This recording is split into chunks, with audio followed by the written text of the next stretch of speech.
Hello, everybody. I'm Stephen Cox, and we welcome you to Pontoon Beach, Illinois. The Tri City Speedway is a busy place today with the Miller Lite Wallace Brothers Homecoming 50, and it's an aptly named event because at the end of this long autograph line, you've got Kenny Schrader and you've got Rusty himself. He's going to wear out that Sharpie by the end of the day. And Don O'Neill, the points leader in this Lucas Oil Late Model Series, making some last-minute preparations on this car. We now take you down to pit row with James Essex. Joining us tonight for the Lucas Oil Late Model Dirt Series here at Tri City Speedway, two NASCAR veteran drivers. Kenny Wallace, he'll be in the number 23 Shelter & Sons entry, and Kenny Schrader, he'll be in the Federated Auto Parts number 99. First off, Kenny Wallace, welcome to Tri City Speedway. Well, you know, I've run here about 4 or 5 times this year in my modified, and I have a lot of fun doing that. Now, the half mile is going to be something new for me. I grew up watching my dad and my brother Mike run there, so I'm pretty excited to get on. It's one of the biggest half miles in the Midwest. Dirt late model experience, not a whole lot of it. Back in June at Eldora Speedway, you beat some of the best NASCAR drivers there were on dirt. Well, I'm pretty humbled about that. You're not going to get much. I think I'm most proud of running Poplar Bluff about a couple months later and ran real well there. Eldora was, you know, it was a good race. It was good for my ego, but really we ran real good in another race a couple months later. How do you feel about the technology in these dirt late models? It's some kind of car, aren't they? They're out of hand. They got so many Heim joints in it, I think I need to get a Heim joint sponsor. You know, because I think one time I counted about 20 of them. And, you know, there's the rear ends are moving every which way, and I got a guy that I tell him what it's doing. That I'm a little too late in my career to be telling him what to do. I tell him what I feel, and I'll fix it. One of the cars to watch tonight, Kenny Wallace in the number 23. Meanwhile, Kenny Schrader, veteran of the St. Louis area as well. And Kenny, welcome back to Tri City Speedway. It's good to be here, but I got to correct him a little bit. He was like really fast at Eldora. That's why he won that race. You have a vast experience not only in dirt late model sprints and midgets, and tell us about the technology also in these dirt late models. Well, they've just changed so much from like when we first started running them over here at Grant City in the mid 70s, and I love driving them now because I mean it's like driving a sprint car used to be. I mean the traction that they've got now. Two St. Louis area natives, Kenny Wallace and Kenny Schrader, cars to watch tonight. Tri's got a tremendous history here. As a matter of fact, it's actually 2 tracks in one. We're going to be running the Lucas cars on a half-mile track, okay? A good wide half-mile, but what's unique about the half-mile track is on the inside of it, there's a quarter-mile track. Now, that's where a unique part comes in. Turn 4 of the quarter-mile track has a banking to it, actually more than the half-mile track. Turn 1 of the quarter-mile track has banking to it. Those bankings I was just telling you about are on the main straightaway. So actually, if you stay to the inside, you could be a little airborne before this thing's over. Guys got to figure out they got to get up top. Now, they got to get up top in order to get the gear to work for them. They're going to be running a much taller gear on this track. Even though the track is flatter and there's not that much banking, they're going to run a taller gear, and the reason for the tall gear, the track surface. We've seen them run on sand. We've seen them run on clay. We've seen them run on dust tracks and slick hard tracks. This is the first time we're going to see them run on a gumbo track. Yeah, the clay surface of this track actually comes from river bottoms out of the Mississippi River. You might just say we're going to watch a battle tonight on the Mississippi mud. Arnie, thank you very much. We're going to check in with you throughout the night, but right now James Essex joins me back in the booth, and James, we have a lightning fast front row. On the pole will be Shannon Babb out of Mewickwell, Illinois, the Car City Chevy, and points leader Don O'Neill from Martinsville, Indiana, the A1 Auto Salvage Chevrolet. Row 2 is Freddie Smith out of Seymour, Tennessee, the White Oaks Motorsports Dodge, and Donnie Moran out of Dresden, Ohio, the Eddie Snowco Chevy. Earl Pearson Jr. goes inside row 3 out of Jacksonville, Florida, the Lucas Oil Ford Taurus, and Steve Casebolt Jr. out of Richmond, Indiana. He's in the Soyber Calf Ranches Ford. Then it's Darren Miller, the Oval Craft Fast Timer tonight out of Chadwick, Illinois, in the Ideal Ready Mix Ford, and Scott James out of Lawrenceburg, Indiana, the Powell Motorsports Pontiac. Matt Miller is from Waterville, Ohio. He's in the McCullough Industries Pontiac, and Randy Cordy, he's in the Gersner & Sons Bob Pierce chassis, number 7.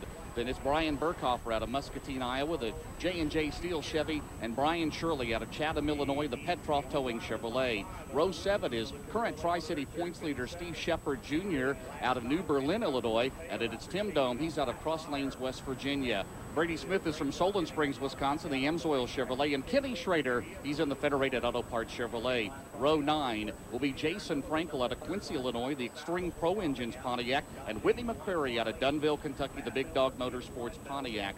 Kenny Wallace will go inside row 10, the Shelter & Sons Construction Chevy. And Brian Collins, he's from Ellsbury, Missouri, the Bonjay Contracting Chevy. Row 11 is Mark Aller out of Highland, Illinois, the Dave Schmidt Truck Service Chevy. And Kyle Steffens out of St. Charles, Missouri, the Nitro Fish Ultimate Wear Pontiac. Row 12 is Jamie Zidar out of Greenfield, Wisconsin, the American Foundation Specialist Pontiac. And Mike Hammerly out of St. Charles, Missouri, the King Edwards Fried Chicken Chevy. And then it's Mike Wallace. He's out of St. Louis, Missouri. Steve, he's in the Awe, the Power of Cheese, Got Milk Pontiac Grand Prix. I'll remember that entire mouthful. Shannon Babb is our pole sitter. We wanted to ask him, hey, you going to put this thing down to the bottom, or are you going to run the berm tonight? Top pretty good tonight. You know, both bottom and tops real good here. And we was just here a couple weeks ago, and we won on the top, so had the car pretty much set up. That's where I had in mind to go. Well, we've got a good racetrack and a very sticky racetrack, so you better hope you cut your tires well. We are brought to you by Lucas Oil Products, the world leader in heavy-duty and high-performance lubricants. We're also brought to you by Dixie Chopper, the world's fastest lawnmower. Hang in there. We go green when we come back. Super Bowl 40, Sunday, February 5th on ABC. There is less than 1/100th of an inch of motor oil protecting your car's engine. Friction and heat causes engine oil to experience thermal breakdown, weakening its ability to protect the engine and its parts. Lucas Heavy Duty Oil Stabilizer is specially formulated to resist thermal breakdown, protect vital engine parts, and extends the life of your engine. It also stops smoking, knocking, and oil consumption in worn engines. Lucas Oil. Keep that engine alive.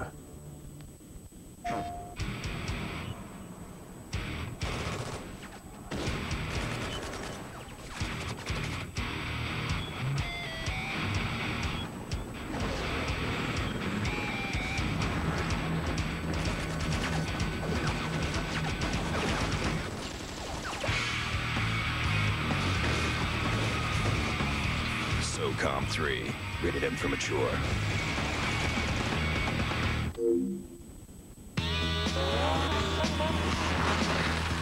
Look at this. It's awesome.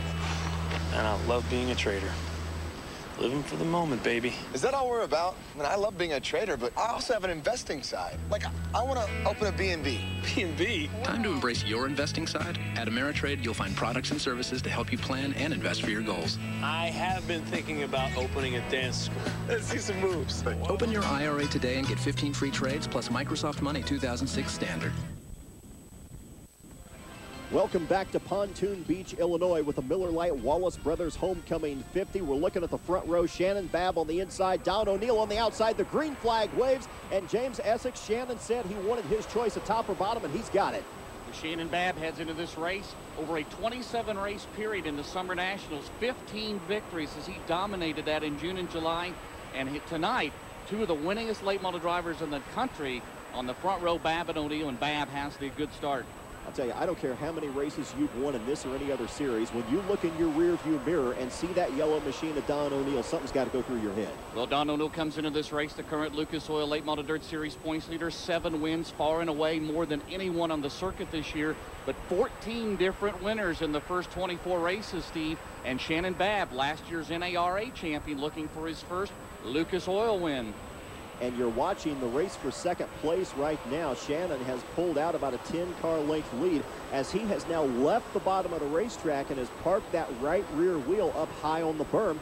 And if you run the right tire pressure on the right side, you can do that. In the meantime, we're looking at the 99. That is Donnie Moran. James, he started outside row 2. Donnie Moran, as you mentioned, up to fourth in the Lucas Oil Late Model Dirt Series points. Earl Pearson Jr., the number 1 car, the Lucas Oil Dunn-Benson Ford, he comes in tonight, Steve, 275 points behind Don O'Neill in the race for the championship. Well, let's go back up front and check out Shannon Babb. There he is going into the turn right there. And regardless of what they look like when they come down the straightaway, Shannon's coming out of turn 4 right here. It looks like the car is going straight, but believe me, you never drive these cars straight. When you're on the straightaway, because you run so much stagger on the rear end of one of these Lucas Oil late models, you're turning the wheel back to the right just to make it go straight. So they are a handful as you look at the battle for third. Earl Pearson in third, Donnie Moran in fourth, Darren Miller runs in fifth currently. And the speeds here at Tri City Speedway, Steve, down these long straightaways, they get that 750, 800 horsepower cranked up. And right now, it's all Shannon Babb's show right now. Well, especially in the corners, you really have to feather the throttle because they have far, far more horsepower than they can ever possibly hook up. So the driver is really in the cockpit of these machines, and that can't be said for all forms of racing. There are some forms of racing where you go out, the driver puts the thing on the floor, and you know, we've all heard of the hated restrictor plates. Well, you've got the driver in the cockpit right here as you look at the 71 of Don O'Neill, still sitting in second place, trying to make up some ground on what appears to be a runaway with Shannon right now. Well, Don O'Neill right now biding his time, just hanging in there. Brian Burkhoff, you see the 15B car. He won last night at LaSalle Speedway here at LaSalle, Illinois, and Scott James alongside in car number 83. And here's a shot of Earl Pearson Jr. Down the back straightaway in that Masters-built chassis. And again, Pearson running in the third spot. Comes into tonight, 5 runner-up finishes with the series so far this year. Pearson trying to break into the winner's circle the first time in 2005 with the series. Well, that would be great for himself. It would also be great for the guys at Masters Built out of Crothersville, Indiana, southern Indiana, just north of the Salem area. They build a great chassis, and of course, they have all kinds of competition out here.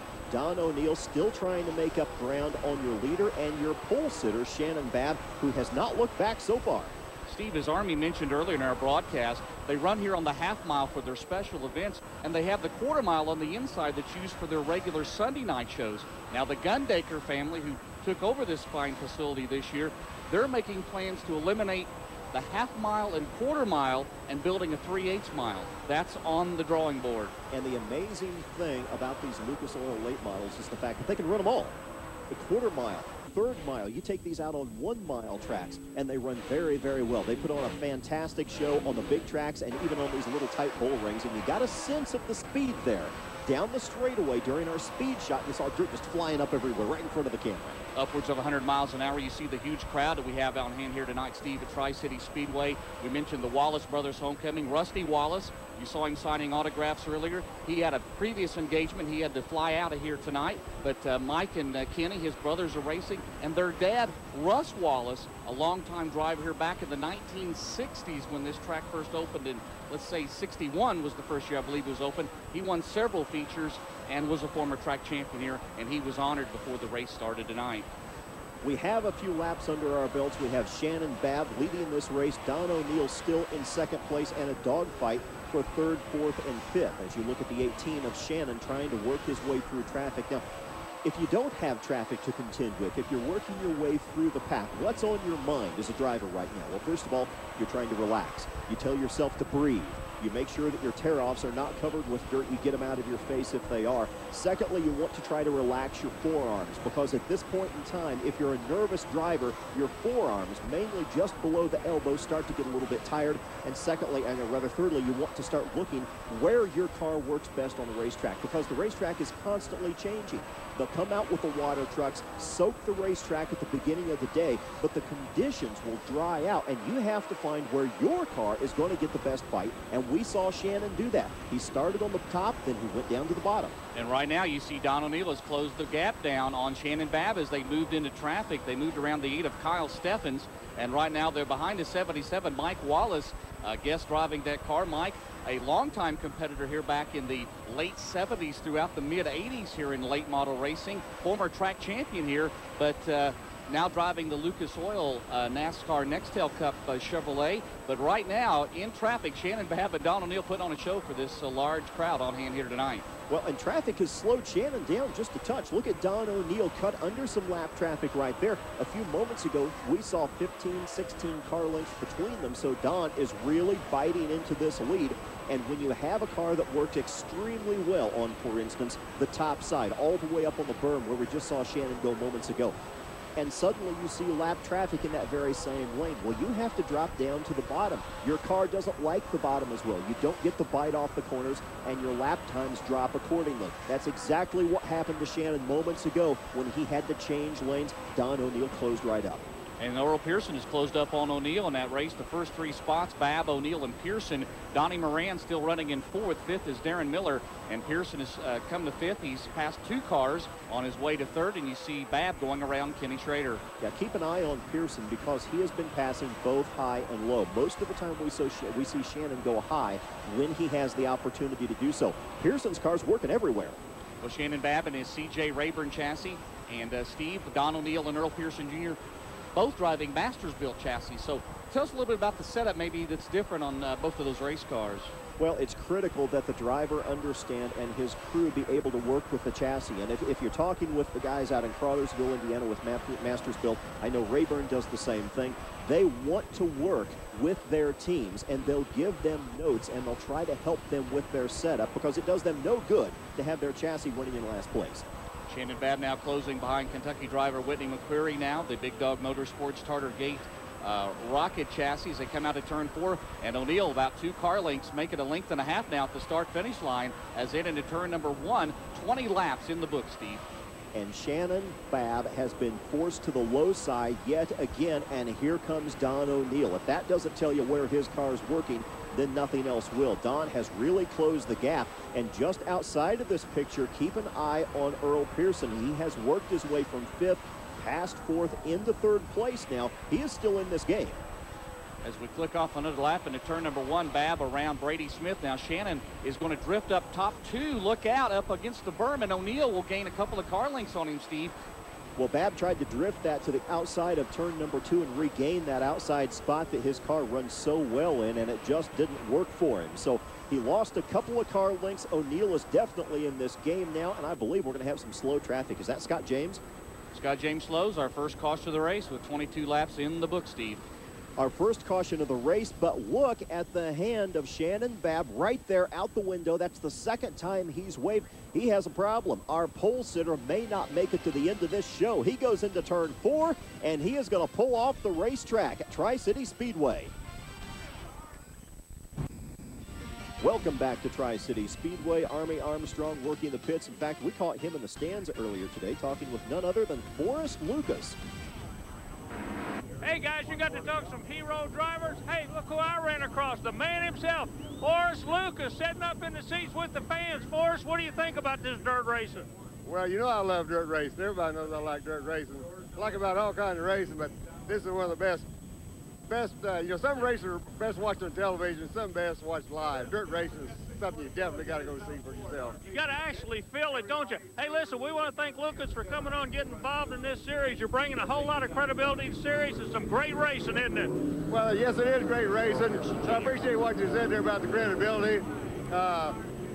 We got a lot of plans for dirt racing. We're going to try to really make it a little more famous for everybody so that the average person who's never been to a dirt race will come out and taste it. And I guarantee you, they'll fill these stands up when the ones that have been here the first time.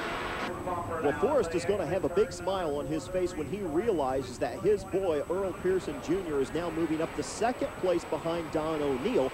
Don O'Neill inherits the lead after your pole sitter and former leader, Shannon Babb, pulls off in turn 3 and 4 with a right side flat. If he had had a left side flat, especially on the left front, he would have probably just kept on going, James. He did make a pit in the hot pit area that we have outside turns 3 and 4, and he has rejoined, Steve, the tail of the field. He is still on the lead lap, and right now, Don O'Neill, 7 wins in the books already this year, dominating the series so far this year. And Earl Pearson Jr., you mentioned him running in 2nd. How nervous do you think he's become? He knows the boss is sitting in the grandstand now. That's exactly right. I hadn't thought about that. Donnie O'Neill drops low, and look at Pearson sweep past him. O'Neill's got to have some kind of a problem. O'Neill underpowers. He entered 3 and 4, and the race leader and points leader looks like he's going to pull to the infield out of the race. And Earl Pearson Jr. has inherited the lead, and Donnie Moran will now be 2nd in that number 99. And there you see the battle for 4th between our Oval Craft fast timer Darren Miller in 32D and Brian Burkhofer in the 15B car. Up front. And Steve, right here, Moran all over Pearson down the main straightaway. Moran is making a huge run, and look at how high he drives that line into turns 1 and 2. Meanwhile, we've got Pearson, who's dropping all the way to the bottom of the racetrack, trying to protect that front runner's position. Now the 15 of Brian Burkhofer, he started all the way back on row 2, 3, 4, row 6. He's made up some serious time out here. He started inside row 6, the 11th spot, wheel to wheel with Darren Miller. And Matt Miller, you see the 7 car here coming into your screen. He is now running in 3rd place now. So the Buckeye State drivers running 2nd and 3rd behind, they call him the Hurricane. Out of Jacksonville, Florida, Earl Pearson Jr. 11 wins last year, Steve, in 2004. But this year, seeking his first win of the campaign. Well, he's not going to give this up easy. And look at Donnie Moran almost making contact with the right rear of Pearson's machine. Pearson is working very hard to protect that low line. The last thing he wants is to give it up to Moran. And on the first lap that Pearson took the lead, if you watched him drive, once he got past Don O'Neill into turn 1, Donnie Moran made a wild dive. I mean a hard dive, desperately trying to get that low line. He didn't get it, and that settled the issue. Since that time, he's held the lead. Well, you saw he was running the hub of the racetrack there for a while, but he saw Moran, must have caught a glimpse of him the lap before last, and right now he's kind of moved into the middle of the racetrack as we come out of turn number 4 and click off another lap. This is our 3rd race in 4 days, Steve, on the Lucas Oil Late Model Dirt Series. We started back on Thursday in West Liberty, Iowa. Matt Miller took the win. We took a Friday off. Then last night at LaSalle Speedway, I mentioned earlier, Brian Burkhofer took the win. And speaking of those two gentlemen, they're battling right now for 3rd and 4th. And Matt Miller has come from 9th to 3rd. It's been fun watching them do it, too, as they head into turns 3 and 4. We're going to go back up front very quickly, show you our leader. That is Earl Pearson Jr., having started inside row 3. We are brought to you by Lucas Oil Products, the world leader in heavy-duty and high-performance lubricants, and also by Tornado. Don't drive without it under the hood.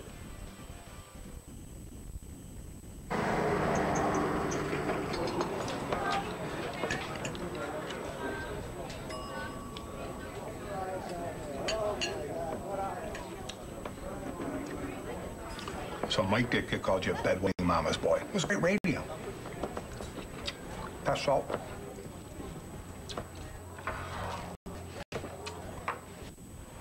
Welcome back to Illinois' Tri City Speedway, where Earl Pearson is your leader. These guys have had 3 races in 4 days, and think about what that entails with just 5 laps to go. Pearson's crew had to come out, cut fresh tires for this race, change the gear from the last track in the rear end for this race, make sure everything in the engine was set and good to go, make sure that the oil was changed. Some guys get those changes right, some don't, and the Pearson gang nailed it. And what's going to happen is these drivers up front, Pearson, Moran, and Miller, they trail Don O'Neill in the points. O'Neill, word from the infield, oil pressure problems in the 71 car. He will not return. So that means a 275-point lead. That is going to be sliced way down here after we complete the next 4 or 5 laps when this race is over. And that is big news to shake up the point standings as we come around with just a handful of laps to go. The man who won so many times last year but has yet to see a checkered flag this year, Earl Pearson Jr., comes down to log 1 more lap, and look at the 99 car literally throw his machine into the corners. He's making a V out of turns 1 and 2 as we drop back to look at Brian Burkhofer trying to chase down Matt Miller and hold that position for a top 5. Brian Burkhofer so far the hard charger of the race from 11th up to 4th. You see Earl Pearson Jr., crew chief Frankie Everett. Boy, they've worked really hard on this car, this Masters-built car. Only about the 3rd or 4th time they've had it out with the series since switching from a rocket chassis in mid-July. But right now, they're well on their way. It would become the 15th different winner in the first 25 races, Steve. No doubt the most competitive national series in all of dirt late model racing. And the white flag comes out for Earl Pearson Jr. and the guys in Crothersville at Mastersville have to be so excited over this. I was just at their shop the other day. They took me through, toured everything like you were in the Taj Mahal. They have got to be jumping up and down for Earl Pearson Jr. right now as he heads into turn number 3.